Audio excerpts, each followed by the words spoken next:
digital, nous devons pouvoir l'inclure même dans notre manière d'apprendre. On n'apprend pas seulement à l'école. Même sur Internet, on est capable de gagner un temps fou sur l'apprentissage. Et ça va en droite ligne avec ce que le coach Guy Léopold Collin se disait. Ah oui. Nous devons chercher à capitaliser notre temps en vue d'un objectif futur. Moi, je pense que, pour revenir à ce que Judel est en train de dire, vous allez vous rendre compte qu'à l'école, il y a beaucoup de filières, beaucoup de matières. Parfois, il y en a, vous allez vous rendre compte que chez nous ici, à l'école primaire, on fait histoire, géographie, on fait tout. Vous allez voir les cahiers, les sacs des enfants. Là. Les livres, il y a des matières, en fait, ils ne vont vraiment pas lui servir dans sa vie. Donc, je pense que même les premiers de la classe, pas parce qu'ils étudient, ils bûchent toutes les matières. Hein. Ils ciblent. Et ça fait partie également de la notion du temps et des priorités. Parce qu'on connaît que j'aime ma matière X qui est ma bête noire. Cette matière-là, je dois maximiser le temps sur ça pour mieux comprendre. Mais une matière que je comprends facilement, je ne dois pas perdre le temps à la lire. Parce que j'aime bien cette matière. Non, je comprends les mathématiques, je suis toujours sur les maths tous les jours alors que je comprends facilement les maths. Il faudrait que je trouve du temps pour aller un peu lire du français, lire un peu l'anglais, parce qu'on a l'habitude de dire non, c'est Dieu qui donne. Alors que le temps que tu passes, et le plus souvent ça arrive aux scientifiques, hein. Nous autres qui avons fait terminal C, on perd plus le temps à faire les exercices de mathématiques, de physique, maths, physique, les deux matières, mon frère. Tu peux perdre toute la journée à ne faire que les exercices de physique et de mathématiques. Pourtant, à côté, comme le coach disait, si tu avais établi bien ton temps et ton emploi de temps, tu pouvais trouver le temps, même 1 heure de temps pour lire un peu de l'anglais, un peu du français. Ce qui va te permettre de passer ton examen. Donc, il n'y a pas que la maths comme celle matière qui va consommer tout ton temps. Ah oui, puisque on se rend compte qu'à l'école, ceux qui étaient au premier de la classe n'étudiaient pas très longtemps. Ah oui. Et vous avez des gens qui étudient, mettent les pieds dans l'eau à 2 heures, 3 heures et tout. Mais après, ils n'ont que plus de moyens. Mais les enfants qui sont souvent premiers, ils ne mettent pas beaucoup de temps à étudier. C'est-à-dire qu'ils ont rapidement, comme on a dit, ont ciblé le problème. Les matières difficiles. Maintenant, je vais parler de quelque chose de spécial maintenant, là, concernant la gestion du temps. Et ce qui peut nous faire gagner beaucoup, c'est la pratique du sport. Voilà. L'une des actions que nous pouvons mener tous les jours, qui nous sera évidemment rentable, c'est le sport. Parce que le sport, d'abord, comme j'ai dit, notre corps est notre premier actif. Nous devons l'entretenir. Quand on n'est pas en santé, on ne peut rien faire. Les gens passeront beaucoup de temps à travailler, à monter des centres, ils ne pratiqueront jamais du sport. Pourtant, le sport est le seul moyen, la seule thérapie qui te permettra non seulement d'avoir l'énergie nécessaire pour ton combat dans ta vie, mais en même temps qui te permettra de renforcer ton système immunitaire pour vivre longtemps, pour assurer ta longévité. Et vous savez aussi que l'effort que nous faisons, parfois on a souvent dit, les gens n'ont pas compris ça, quand physiquement tu es établi, même spirituellement, tu as une force. Les sportifs par exemple, je prends l'exemple simple, les sportifs c'est les personnes, quand ils dorment, son aura n'est pas comme celui qui n'est pas sportif. C'est clair. C'est-à-dire que son métabolisme est totalement différent. Donc, je pense que, vous allez vous rendre compte, par exemple, chez moi, tout le monde me connaît. Moi, je pratique mon sport tous les matins. Hier, quand j'étais en salle de sport, il y a un monsieur il vient dire, dites-moi, coach, tu fais sport tous les jours? Je lui dis que c'est tous les jours que tu as le temps, hein? C'est tous les jours c'est tous les jours que tu le fais. Tous les jours.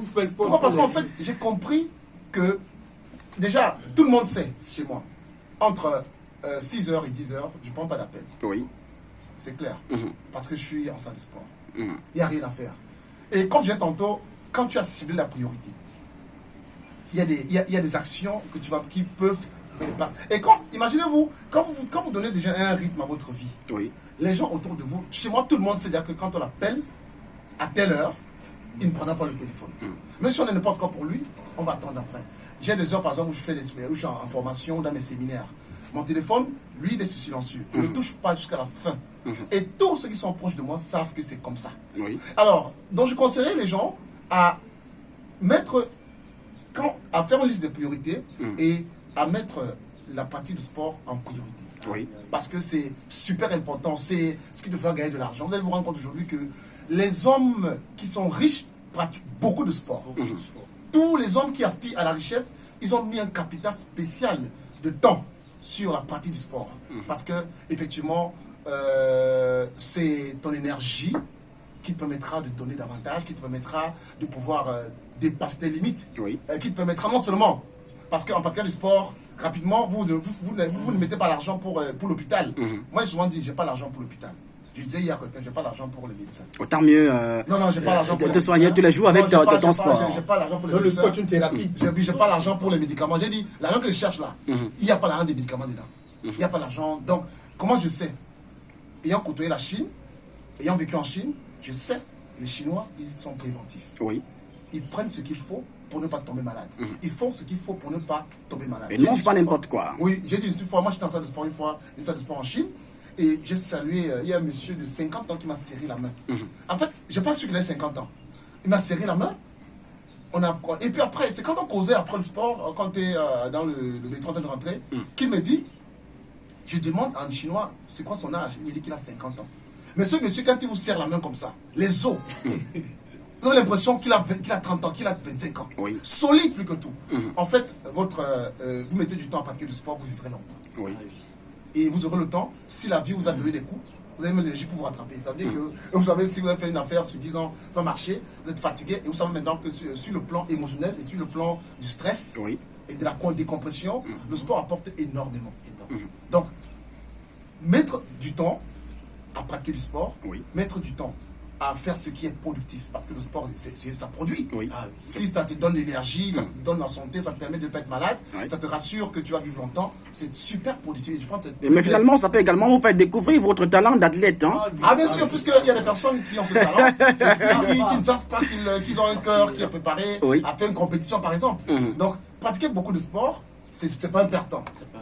C'est pour ça que moi, par exemple, quand je passe les 3 heures de la matinée à pratiquer mon sport, on dit, monsieur, c'est rien, moi j'ai pour gagner. J'ai gagné que tout le monde. Oui. Si en semaine, sur 7 jours, je fais 3 heures par jour, fois 7, ça fait 21 heures que je passe Oui. à pratiquer mon sport. Et j'ai un ami aujourd'hui qui est à l'aéroport, l'autre jour, quand il regardait mes posts, il me disait, mon frère, tu as tout compris. Tu as tout compris. Je te regarde là, tu as 41 ans. Mais moi, je suis au bureau, on a l'impression que je suis ton grand frère de 20 ans. Ça veut dire que même sur la vie, c'est clair que quand ils seront fatigués, moi, je serai encore plein d'énergie. Et c'est un capital super important si nous voulons même sortir de la pauvreté. Parce que la vie, c'est un combat. Et pour combattre, on a besoin d'énergie. Soit on se fatigue rapidement parce qu'on est moralement abattu, parce qu'on est émotionnellement abattu, soit on a le moral parce qu'on pratique beaucoup de sport et on sait que demain sera meilleur.